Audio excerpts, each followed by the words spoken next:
Hola, ¿qué tal? Muy buenas noches. Mi nombre es Jaime Chincha y en el Perú de hoy nada está dicho. La noticia en destaque tiene que ver con lo ocurrido hoy en el Tribunal Constitucional, en una audiencia hecha pública a través de sus plataformas. El tribunal ha ratificado la constitucionalidad de las corridas de toros y las peleas de gallos. Esta demanda prohibía, o por lo menos buscaba prohibir estos eventos. Solo ha conseguido 3 de los 5 votos que necesitaba. A ver, ¿quiénes votaron sobre qué? Los magistrados que votaron a favor de mantener las corridas de los toros y las peleas de los gallos fueron José Luis Sardón, Augusto Ferrero, Carlos Ramos y Manuel Miranda Canales. En contra, Marianela Ledesma, Eloy Espinosa Saldaña y Ernesto Blume. La presidenta del Tribunal Constitucional, Marianela Ledesma, en el programa de esta noche. Doctora Ledesma, un gusto como siempre. Bienvenida. De igual manera, un agrado estar acá en tu programa. ¿Quién ha ganado para usted la faena de hoy en el TC?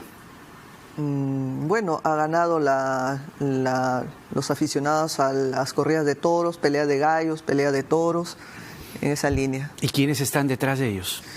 Bueno, hay un gran número no solo de aficionados, sino todo, diría, una industria que acompaña a ello, ¿no? Porque de todas maneras es una actividad que se mueve para el solo hecho del tema veterinario, médicos, entrenamientos y también el tema de los gallos, un tema de apuestas, ¿no? Es toda una cultura propia, ¿no? Y una idiosincrasia, mucho de ellos, donde hay grandes sumas de dinero en este tipo de actividades, ¿no? Usted ha traído unas banderillas esta noche. ¿A quién se las quiere poner? No, lo que he querido compartir es las banderillas que se usan en unas fiestas patronales de la corrida de toros, en la que tienen determinadas formas de punzantes, que son las más inocuas, que se presentan, porque son banderillas bastante artesanales. Hay otras banderillas más profesionales, no he tenido la ocasión de conseguirlas. Punzón, pero ¿cuánto es esto? 5 o 8 centímetros más o menos, ¿no? Pero el objeto es graficar en sí el sufrimiento, la crueldad, y esto, como todos conocen el tema de la corrida de toros, no solo son las banderillas, es el picador y otra serie de actos que se hacen previo a la matanza. Los colores de las dos banderillas son bastante ejemplares y distintivos. Los colores de las banderillas son España y el Perú. Y claro, uno dice, esto llegó con la colonia, pero se arraigó mucho en el país. Exacto. De hecho, no es solo Hacho donde se celebran estas corridas, sino hay una buena cantidad de provincias, distritos del país donde esto se ve como una tradición. ¿Hasta dónde el argumento de la cultura puede ser transversal? ¿Quién determina qué es cultura y qué no lo es? Bueno, primero que la cultura está sujeta a la actividad social, ¿no? Al grupo social, y que se plasma en la costumbre de este grupo. Y como todo grupo, no hay ningún grupo permanente, los grupos van cambiando según las necesidades, según actores que se van incorporando, según los tiempos, y de tal manera que así como los grupos se mueven, la cultura también va teniendo una dinámica en ese movimiento, las costumbres cambian. Por lo tanto, lo que antes de repente podría haber sido una cultura del rejoneo, la cultura del toreo, y asumida en nuestro país como una costumbre fruto de la incorporación de la influencia occidental, hoy a la fecha yo asumo que no lo es. Un indicador que he mirado y que compartí en el Pleno fue, por ejemplo, una encuestadora, que no voy a decir el nombre para no incurrir en publicidad acá, señalaba en el año 2013 que las personas a nivel nacional, ¿cuál era su posición ante las corridas de toro? El 78% está en contra de las corridas de toro y solo un 15% no lo está. Para que sea cultura... ¿En Lima o a nivel nacional? A nivel nacional. Ajá. Y en el 2008 esto tenía una tendencia al 79.4 en Lima, ¿ya? Entonces, lo que tenemos que decir es que la cultura une al grupo, ¿no? La cultura genera un espíritu de cuerpo al grupo.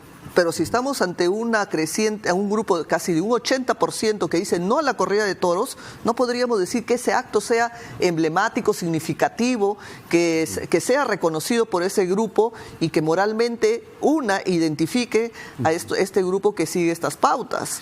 Ahora, es interesante lo que usted dice porque, por ejemplo, recoge, digamos, desagregando esto, podríamos decir que el 15% de la población en el país, según la encuesta que usted cita del año 2013, está a favor de las corridas de los toros. Sí.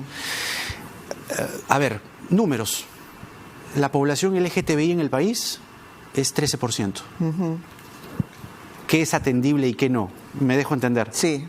Si hay un 15% de la población que gusta de los toros y hay una población LGTBI, no comparo, no tiene nada que ver un derecho con otro, sino hablo de población. ¿Por qué una es atendible y otra no?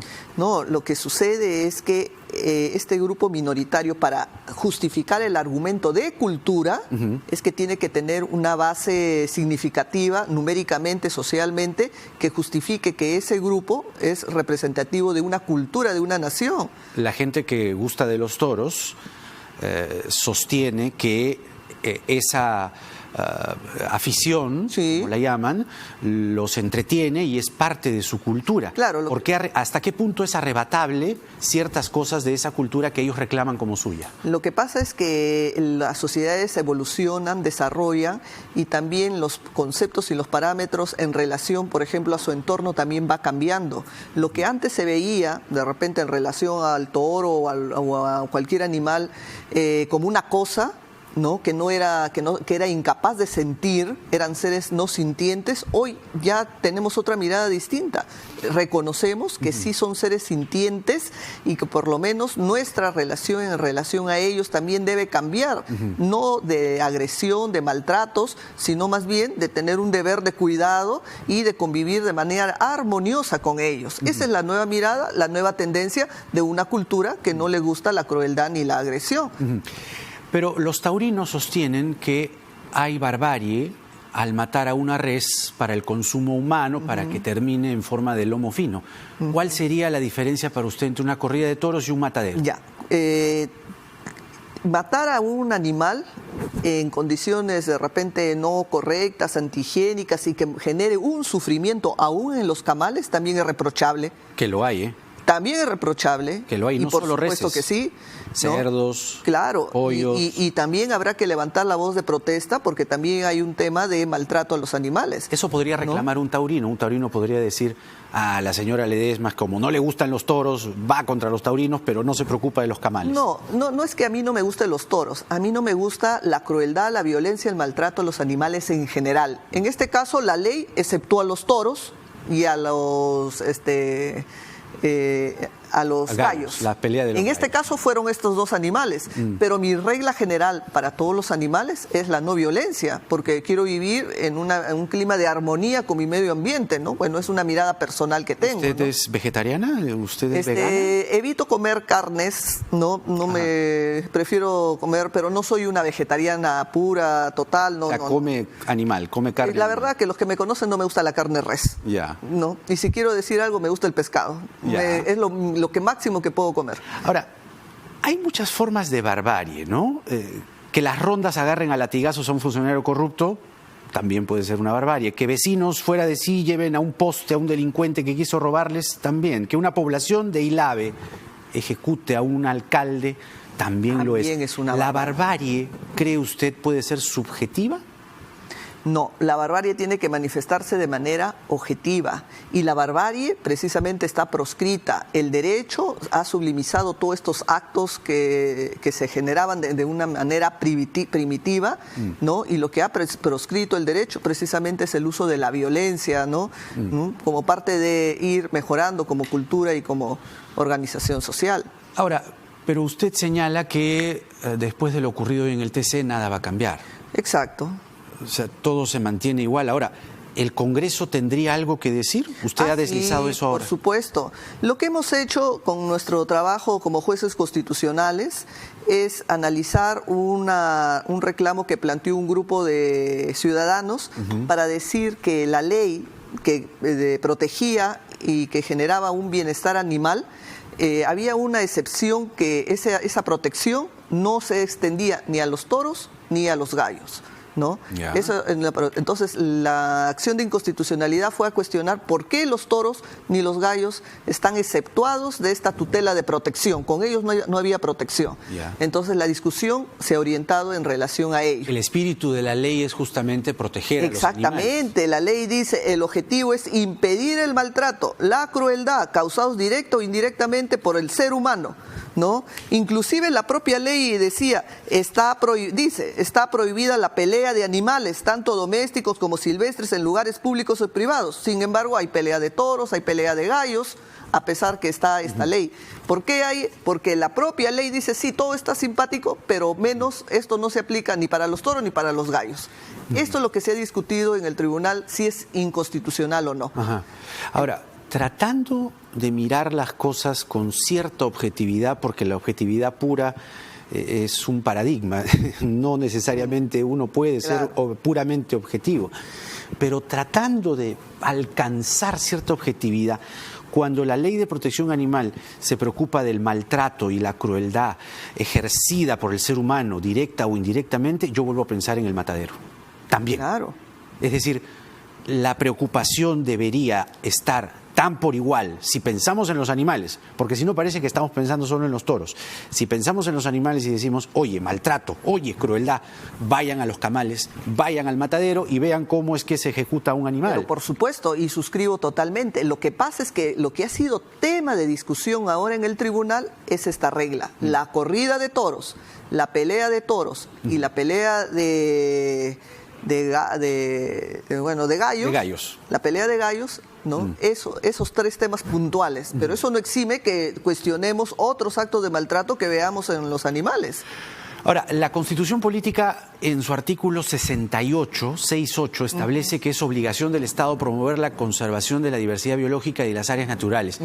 Pero he tratado de encontrar un desarrollo específico sobre las corridas de toros y no lo encuentro. ¿Dónde estaría la constitucionalidad? Ya, lo que pasa es que no solo es el artículo 68 al que usted ha leído, que le corresponde al Estado, sino también está en el artículo 2.22 de la Constitución, en la que hace referencia a que el ser humano tiene, literalmente no encuentro acá exactamente la norma, la cita, pero la idea es que el ser humano tiene el derecho a vivir en un ambiente libre. A la vida, a su integridad, a su identidad psíquica, física y a su libre desarrollo y bienestar. El concebido es sujeto de derecho en todo cuanto le favorece. Nadie debe ser discriminado y ahí viene el desarrollo de otras variables, ¿no? ¿En dónde está, digamos, la parte referida? Todo el ser humano tiene derecho a la paz, a la tranquilidad, 2.22. No vamos a encontrar una cita textual que diga protegemos a la paz, a la tranquilidad, al disfrute del tiempo libre, al descanso, así como a gozar de un ambiente equilibrado, adecuado al desarrollo de su vida. Eso, para usted las corridas de toros atentan contra este artículo. No, ¿cuál es la interpretación que se ha dado? No en este caso, porque ya lo hemos dicho en otros casos como pronunciamientos del tribunal. Hemos dicho que interpretando estos artículos permiten que el ser humano, así como tiene una protección, también tiene deberes constitucionales en relación con su entorno a partir de estas interpretaciones que se ha hecho. Y lo hemos hecho en casos como en el caso del expediente 7392 del año 2013, en el que se ha desarrollado el deber constitucional de protección a los animales no humanos, ¿no? Ahí se ha desarrollado la interpretación constitucional. La ponencia del magistrado Ramos asegura que las autoridades deben verificar que los animales a los que se refiere la excepción no sean víctimas de maltratos previos a ingresar a la cancha o ruedo que menoscaben su integridad, salud o capacidades. Pero usted dice, como lo hemos recordado hace un momento, que todo seguirá igual. ¿Por qué no es posible que algo de lo que dice Ramos pueda hacerse realidad? Sí, lo que sucede es que el magistrado, como en ejercicio de su labor, nos plantea un documento de trabajo, que es la ponencia sobre el cual ha girado la discusión, a favor, en contra, pero ese es el eje sobre el cual él ha planteado. Esa ponencia, en cierta manera, ha sido cuestionada, a pesar que se ha declarado infundada la demanda, por otros magistrados que, coincidiendo de manera por porque sea infundada la demanda, tienen diferentes argumentaciones, ¿no? Por lo tanto, la regla en sí, que la corrida de toros puede seguir, es lo que se va a seguir manteniendo en las condiciones en las que se da, porque sencillamente se ha declarado infundada la demanda. No se ha hecho ninguna interpretación a cómo debería entenderse de repente el ejercicio de esa corrida de toros. Eso no se ha dado ahora. Y eso seguramente será discusión en el Congreso de la República. Sí, posiblemente, ¿no? El nuevo Congreso pudiera, o futuros congresos pudieran plantear una derogación a esta ley, y con ello terminaría esta historia. Otra discusión en el Congreso de la República, y permítame hacer un giro en el tema, o un pase, hablando en términos taurinos, solo para dejarlos ya, es la elección de los magistrados del Tribunal Constitucional, que quedó pendiente. Se eligió a uno de los magistrados, Ortiz de Ceballos, pero quedó inconclusa la elección. ¿Usted aspira, o en todo caso acata, una probable elección del Tribunal Constitucional, y sobre todo bajo qué mecanismos tendría que elegirse a los nuevos magistrados? Sí, bueno, primero que nosotros estamos a la espera de que el nuevo Congreso designe nuestros reemplazantes magistrados, ¿no? Eso sí, en tanto se dé esa situación, el tribunal tiene que seguir operando, laborando, tenemos que atender miles de solicitudes litigantes. Ahora, lo ideal es que el Congreso fije las nuevas reglas en las que se van a elegir los magistrados. Hay dos corrientes para elegir los magistrados. Una regla cerrada, que es por invitación, y otra regla es la regla abierta, donde cualquier ciudadano que considere tener todas las condiciones para aspirar al cargo de magistrado del Tribunal Constitucional pueda presentarse, acceder. Otra cosa es que sea elegido, porque tiene que pasar por una serie de méritos para que pueda ser elegido. Entonces, ese es un tema, el modo de elección. Otro tema es el plazo que debe durar el mandato de un magistrado. Nosotros, a la fecha, el plazo formalmente son 5 años, pero en la realidad ese plazo supera. Debería ser, yo propongo para los futuros magistrados que vendrán, y ojalá les sea un plazo de 7 o 9 años que puedan estar en el cargo ejerciendo. 7 o 9 años. Sí, exactamente. En un promedio de los magistrados, por lo menos de la región en América Latina, e inclusive en las Cortes Europeas, llegan a 10, 11 años, y en algunos casos es vitalicio. Pero para usted en el Perú, ¿cuál debería ser el tiempo? Para mí debería ser un magistrado de 9 a 11 años permanecer en el tribunal. 9 a 11 años. Exactamente. Ahora, quedó inconclusa, le decía, la elección del señor Ortiz de Ceballos. Exactamente. Para usted el Congreso nuevo debe terminar esa elección. Por supuesto. Y que el señor Ortiz de Ceballos ocupe su lugar en el Tribunal Constitucional. Eso lo tendrá que decir el nuevo Congreso, ¿no? Tendrá que retomar el procedimiento y discutir si validaría o no esa forma de elección. Eso es un tema de competencia ya del nuevo Congreso. Pero fue elegido.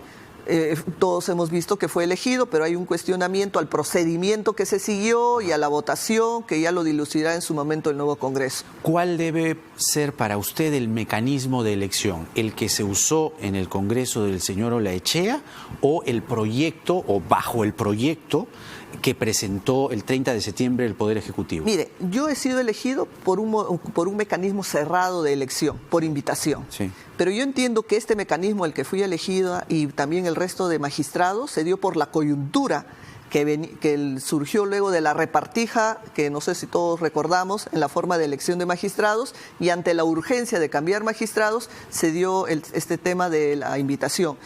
En lo personal, considero que la elección debe ser por elección abierta. Eso es por lo menos dentro de mi mirada y mi aspiración, al margen que dejo constancia la forma como fui elegida por la coyuntura de entre comillas, de este episodio de la repartija, ¿no? Pero la regla ¿por qué? Porque nos permite democratizar el acceso a los cargos públicos. Cualquier ciudadano que considere que tiene las condiciones tiene el derecho a acceder y por lo menos postular y ser evaluado, que si pueda representar en el Tribunal Constitucional. O sea, para usted, ¿debería un magistrado tener un plazo de trabajo de entre 9 a 11 años? Exacto. 1, y 2, que el mecanismo de elección que usted vería con mejores ojos es un mecanismo de elección abierta. No como la que se ha aplicado incluso con usted. Exactamente. Y otra situación que hay que ver es la renovación de los magistrados.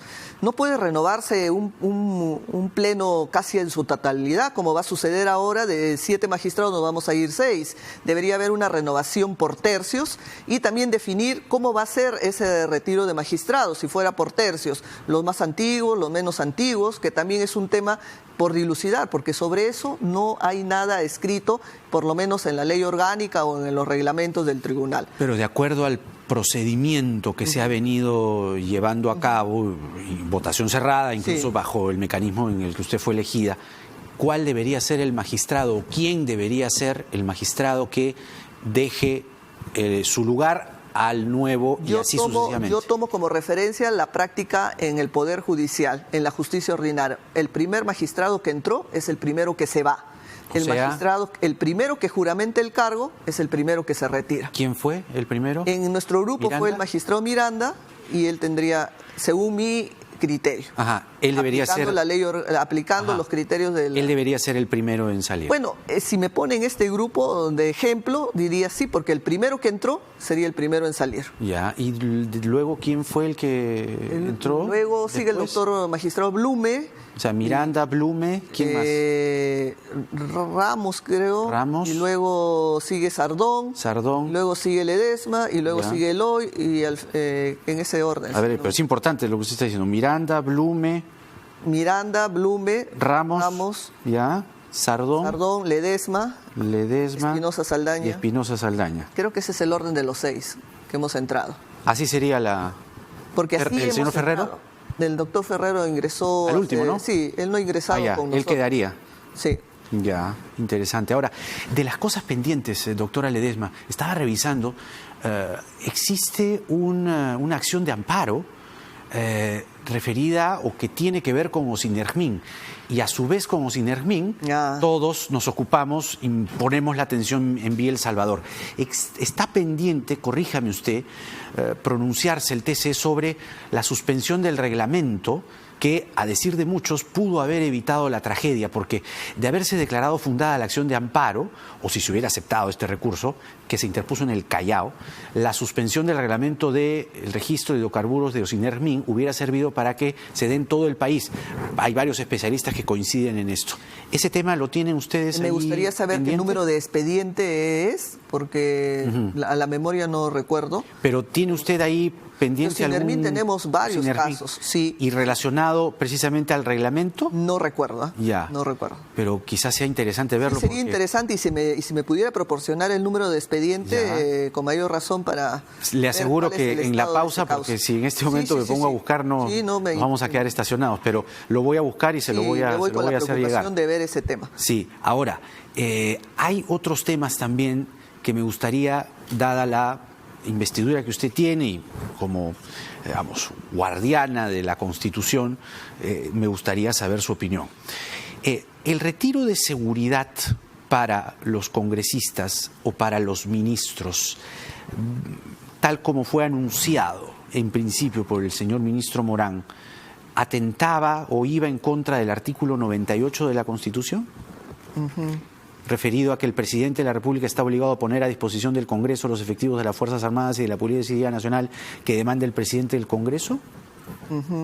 El artículo 98 habla de la inviolabilidad del recinto parlamentario. Pero en el desarrollo habla del que el presidente de la República está obligado a poner a disposición del Congreso los efectivos de las Fuerzas Armadas que demande el presidente. Claro, pero esto es una regla general que puede ser desarrollada y como que ha sido desarrollado en reglamentos para determinar cuántos efectivos le puede asignar. De repente 1, 2, 9, ¿no? Eso se forma parte de un desarrollo de infralegal. O sea, pero que sí debe existir la protección y la seguridad a los congresistas o a los que ejercen cargos públicos, aplicando el artículo 98, sí hay una obligación. Ahora, ¿cuántos? La cantidad, eso va a ser desarrollado según las circunstancias y las condiciones de cada congresista. O sea, sí tiene el presidente o el ejecutivo que otorgarle seguridad a los congresistas. Exactamente, pero la cantidad, los números. Ahora, también es cierto que a un funcionario se le puede o a una autoridad se le puede otorgar una protección pero que también puede hacer un acto de renuncia para decir yo puedo caminar tan libremente como cualquier ciudadano. Eso es de cada uno ya. Claro, pero sí hay un deber del Estado de proteger a los congresistas, a los funcionarios del Congreso. Dos breves, que tenía que ver con dos de los magistrados del Tribunal Constitucional. Habían evaluaciones pendientes, primero sobre el señor Eloy Espinosa Saldaña, respecto al altercado con la señora secretaria general del TC, que en qué quedó eso, y en segundo lugar el caso del señor Sardón, también magistrado del TC, porque según el fiscal José Domingo Pérez tenía parentescos con el señor Javier Viso López de Romaña, que figura como falso aportante en las planillas de Fuerza Popular. Esos dos casos. En el caso del magistrado Eloy Espinosa Saldaña se ha terminado esta situación con una solución armoniosa de ambas partes. ¿No? El magistrado pidió disculpas y la señora retiró la denuncia y ya no quería ir más allá. Y también hubieron otras cosas personales que ya escapaban de la competencia del Pleno para intervenir, cosa que tampoco me corresponde hacer público. Y en relación al magistrado Sardón, formalmente no ha existido por lo menos una denuncia en relación a ello más que la denuncia periodística y no existe en el Pleno más que la información que comunicó, pero con posterioridad al fallo que se emitió, creo, en el habeas corpus de la señora Keiko. Pero fue un acto que se dio con posterioridad. Y es decir, ya la cosa quedó ahí. Claro, porque cuando se dio esta información, el caso ya había sido votado, publicado, resuelto, ni siquiera el expediente está en el tribunal, está ya en los juzgados, y llega esta noticia, él informó, pero hasta ahí llegó la intervención. Bueno, se nos quedan como siempre muchos temas, doctora Ledesma, pero ha sido un gusto tenerla esta noche y nada, bueno, guarde las banderillas aquí, se la dejo. La guardaremos para la historia. Para la historia, ¿eh? Marianela Ledesma, presidenta del Tribunal Constitucional con nosotros, gracias nuevamente. Gracias. Vámonos rápidamente a la pausa en el programa. Venimos con Youssef Simon, hijo de Yehude Simon, y más adelante uno de los más connotados expertos en comunicación política, Mario Riorda, está por el Perú y vamos a echarle una mirada a la región y sobre todo cómo el contagio de la región todavía no se descarta que llegue al Perú. Eso lo dice Riorda, nada está dicho.